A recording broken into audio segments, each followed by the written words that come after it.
I want to thank you on behalf of the Jacob's Pillow audience. I'm Pamela Tatge. I'm the director here at Jacob's Pillow, and it's just been so fabulous to have you here this week. Thank you so much. For all you to share. So when we get a few more of you out here, I'd like to just go down and have you introduce yourselves. And I want to just thank Charlotte Brathwaite, who's the one of the collaborators in making FLEXN happen. Thank you for being here, Charlotte. And also Peter Sellers, who was here up until last night and then had to leave this morning. It was wonderful to have him on campus all this week. So I'm interested, maybe we'll start while Reg is getting changed. And I'd like to just, first of all, say that for me, I'm thinking about this as such an astonishing contemporary work. This is a work of today, of this minute. And I'm so moved by the fact that, 50, 100 years from now, we will have a video of this work in our archives that join all of the archives that came before. And people will look at this video and say, what was this time about? What was motivating this astonishing emotional investment of you dancers in your moment? You give us so much. You take risks in ways that so many artists can't, like you do. And I think it's because your work is so rooted in your personal experience. And I just want to thank you for giving us a window into that personal experience. Thank you. And just want to give a round of applause for Regg Roc Gray. Thank you, guys. Thank you. So I wonder if we could just go down and have you all introduced. We'll just pass the mic, please, starting right here. Hi, everybody. My name is Dre Dawn. How you doing? My name is Scorp. Hello, everybody. My name is Jason Earthquake Cuss. I'm from Brooklyn, New York. That's right. Hello, my name is Droid. I'm from Brooklyn, too. How you doing, guys? My name is Cal. I'm also from Brooklyn. Hello, everybody. My name is Carnage, and I'm from Brooklyn, too. Hello, my name is Android, and I'm from East Germany. Hi, guys. My name is Shells, and I'm also from Brooklyn. My name is Deidre Braz, and I am from Flatbush, Brooklyn, New York. Oh, my name is Reggie, Regg Roc Gray, and I'm from East New York, Brooklyn. Yeah. My name is Sam I Am. I'm from East New York, Brooklyn. Woo! Oh, well. Well, you know, my name is Dre Dawn, and I'm also from Flatbush, Brooklyn, New York. East New York is better than Flatbush. So I just want to, before I turn it over to the audience, just ask you to speak a little bit about, Reg, and anyone who wants to talk about the connection between the music and the movement. And how did you create the playlist? Where did it come from? Did it come from each dancer? Did it come from you? How did it happen?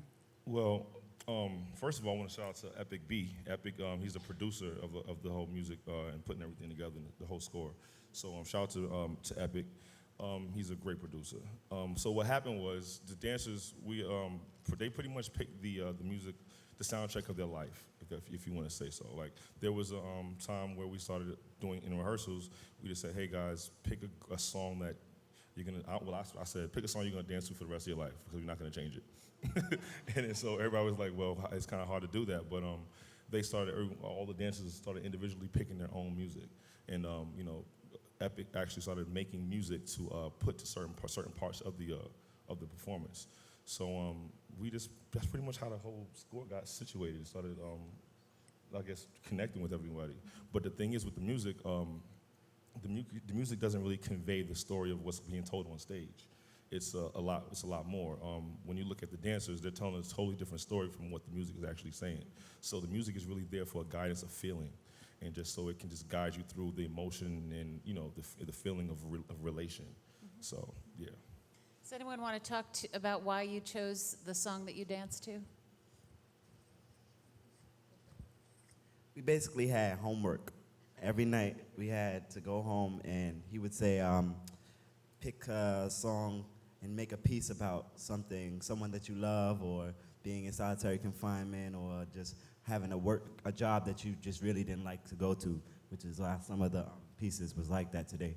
And basically, just like Reg said, the music really, what they're saying has nothing to do with what we're doing. It's all us.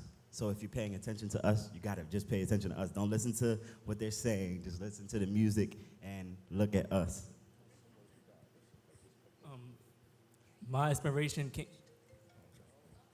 We'll be back after these brief messages. Put on silent. Okay, put on silent. My inspiration for the music came from somewhere else. We during the Eric Garner choking, there was a huge protest in the city, and we actually went to it and walked half of it. It's a long walk. But the next day, I really felt it, and I already felt it inside. And the song, basically "Fuck the World," is actually how I felt at the moment. You know, through that whole work, I'm like, yo, fuck this. It's crazy, and yeah. There we go. Great. So I just want to also, I'm not sure if they're still here, but the community panelists that started the performance tonight, I think were terrific in conveying so much information in a very short amount of time. And I'd love to ask the audience, and I'll try to repeat what you say so everyone can hear it. What did it feel like to sit in the house, watch that panel, and then watch the piece? What sort of connections did you make? Anyone? Yes. Speak as loudly as you can.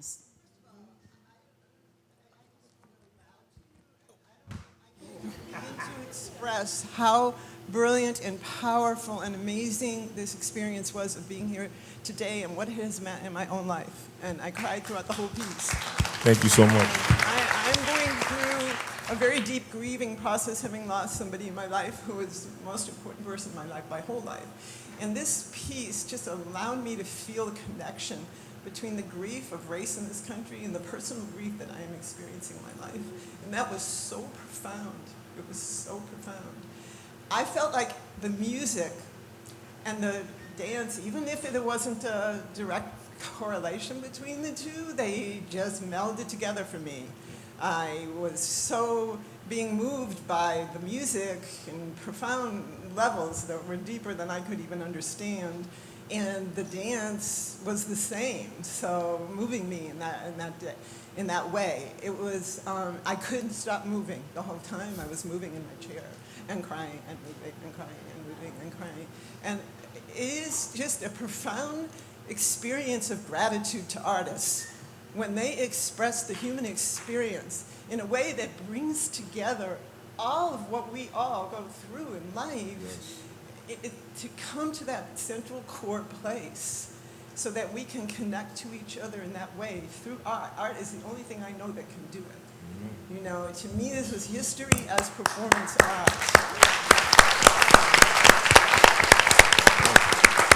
And each of you, each and every single one of you, gave so much of yourselves to this beat. You know, and it calls on me to give so much to my life to go on in the face of the grief that I'm feeling and millions of people in the world are experiencing, right? So you're being able to do that gives hope that we can go on in the face of grief. And I just want to say that I've been coming to Jacob's Pillow for years and years and years.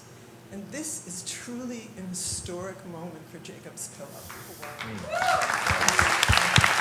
Thank you. It took them a long time. It took them a long time to get to this point. But you all did it. You made it happen.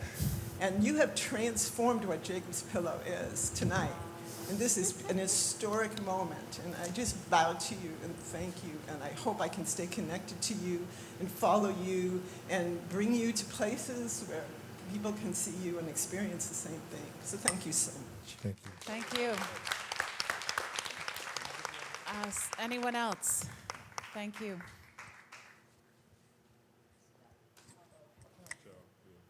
Right, Andrea, right there in the fifth row. Hi, this message is for Reggie. Yes. it seems to be a lot of unique talent on the panel, as well as the ones that are still in the back, I guess, changing clothes. Yeah. How do you determine who you're going to pick? Because I'm sure that some child was sitting here today is wanting to know, can I be a part? So how do you determine who you're going to pick?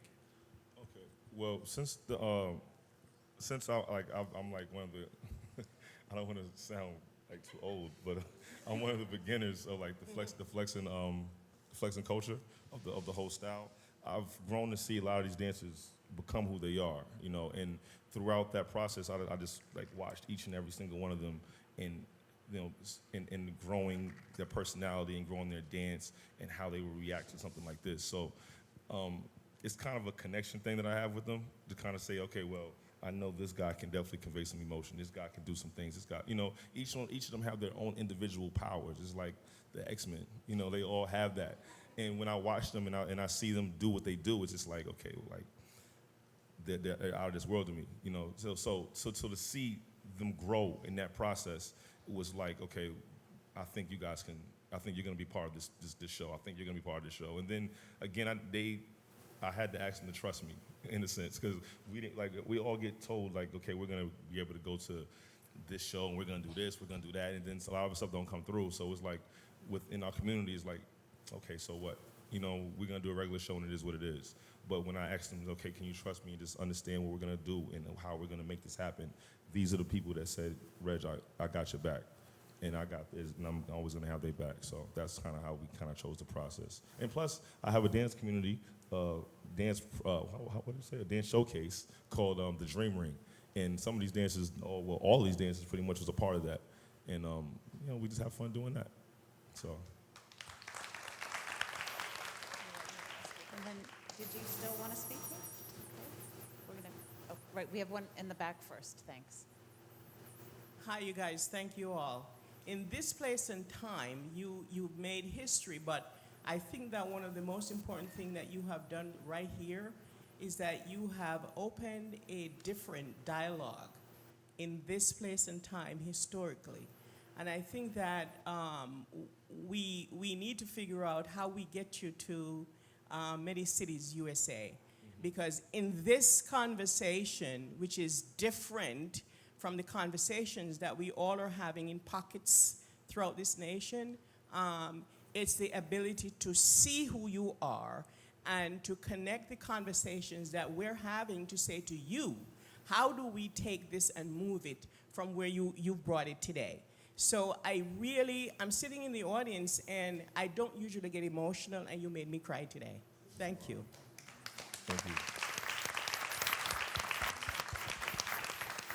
Oh, and just one thing, just out of respect, the one over there in the blue, Deidre, she's also like one of the pioneers of FLEXN. So, you know, she was there in the beginning.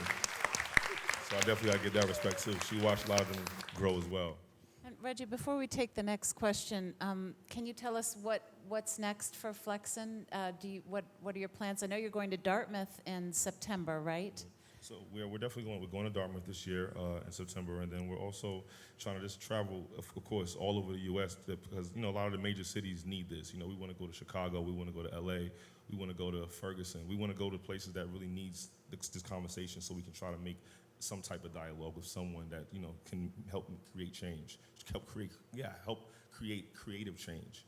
So that's, you know what I'm saying, of course, one of the goals, but ultimately there is no end goal for FLEXN. You know, FLEXN is going to be infinite. Our FLEXN is going to be forever. So it's just going to continue to go, and it's going to keep on growing. Fabulous. Yes, right here. Hi. I just wanted to thank you all. It was just absolutely amazing. And going back to your original question where you said what was the difference between the panel and then seeing the dance, for me, the panel was wonderful. It was intellectual, and it hit my mind. But you guys all hit my heart. And like so many people who have spoken already, I mean, tears were just pouring down my face, and I lost my voice a little because I was yelling off so much. You know? But it was absolutely wonderful, and I thank you all so much. And I just hope you successfully, I think as you touched our hearts here, that all over the country you continue to do that. And thank you again. Thank you. over there. Actually, maybe right in the front here, and then one back. Who was it? Hi, this was an amazing show that I really, really appreciated. My questions are for Android, Shells, and Deirdre. I got the sense that not only with the music, but the movements, but probably the community is very like masculine. And so I'm wondering about what your experience is as women in the Flex community. Okay, I'll answer it. I mean, when I was growing up, I was watching the show on a local station called BCAT. So I was automatically pulled in by watching, all the movements and stuff like that. And then seeing not too many females, I wanted to be one of the females to contribute to the style. And there's not that many of us, but it drives me and it pushes me to be the person that I am within the style because there's not that many females. And I mean, I want to be the best for this style, and I want to be the best so that people can understand the reason why I'm in this style, not just because, I'm a fan. I mean, I was a fan, but I'm a part of it now. So as I'm a part of it, I want other females to be a part of it too. Like I'm getting tired of seeing these guys' faces all the time. And every other guy that's a part of it is like, you guys, I'm cool with you all, but I would like to see other females. So that's one of the things that I like to do is encourage other females to be a part of it because it's a really innovative style and it's something that changed my life. So I know that it would change other people's lives as well. I don't know where to start right now. As a female, I think I was first a popper and was going through the poppers with the big competitions and then faced all the time like the flexers I was doing street shows in New York because I wasn't allowed to work there. So we battled each other on the street, we battled each other on events. They came to our events, I got invited to their events, to the Dream Wing. And from there on, I got faced to always battle them. But in the flexing scene, they always wanted me to battle females. They didn't really want to battle me guys, but I was used to battle guys and girls. So for me, I wasn't really afraid of battling guys, but I guess the guys love to see battling females versus female. Like to see females go mod. Yeah. They gotta go mod. Exactly. But flexing is an aggressive style sometimes, so I guess that's why it's more attracted to guys than it is to girls. But females, the more females I see, we bringing something very feminine in it and changing the style into a feminine way, who the guys can't do. So I think the more and more girls are coming into, the more and more the female flexing version gonna look different and get more and more identified. So, yeah, being a female flexer, I think. That's right. So when I started the style, I was already a tomboy. So the style matched perfect for me because it was already an aggressive thing. So when I saw girls do it and when I saw guys do it, I didn't say I want to be better than her. I said I want to be better than him. Because that's right. Who was they were more, like the guys are naturally going to be more aggressive. So the guys are who I watched. And that's who I was trying to top as I got it. So that's why I had that really aggressive feel. Because I don't want anyone to say, oh, she's a dope female dancer. I want them to include me in, seeing the guys and saying, okay, she's a dope dancer and she could keep up or better than some of the guys, So that's what it really was for me, so. And just to add on to that, when I first seen her come into the Flex House and I seen her dance, I've already heard about her, right? So I looked at her and I said, I heard you one of the best girls out here. So I immediately wanted to battle her. I thought she was nice. She's like, okay. So we got a chance to battle and I killed her. You're gonna lie on stage in front of all these people? No, I'm good. I don't want that work. Y'all seen what happened on stage earlier. Do you want to say who you are and where you're from? Hi, everybody. My name is Banks. I'm from Brooklyn. I am. Mad they late. call me the mad late, the hybrid, because my real style is crump, and I'm like the bridge between flex and crump. I also do other styles: ballet, modern, African, jazz, a little bit of jazz. Yeah, that's it. Okay, I think we'll take one more question or comment. Hello? Hello? Hi. I was on the panel, the community panel, the judge.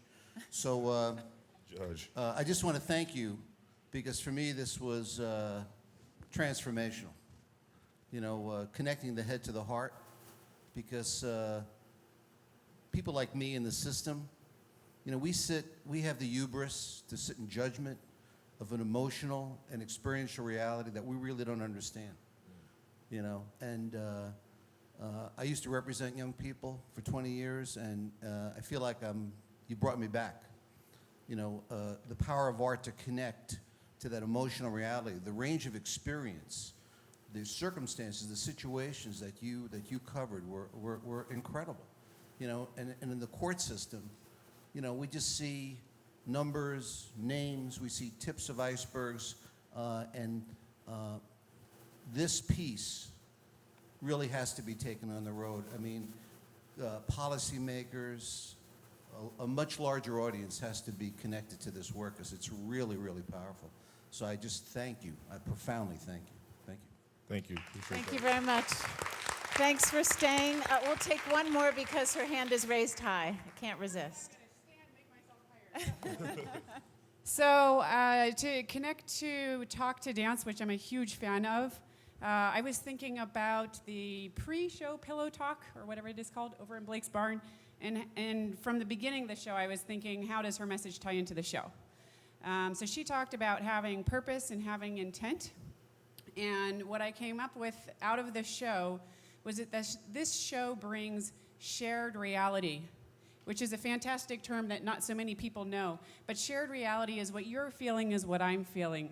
When you're expressing the weight of the chains that you may feel that you were born into, I feel it. That's what shared reality is, and that's what you brought to me. Thank you. Amazing. Excellent. Thank you. Thank you so much. Thank you, FLEXN, and we're going to let them have a break because they're going to do this again at 8 o'clock, if you can believe it. Yeah, we got to go eat. We got to eat. Thank you so much. Thank you. Thank you, guys.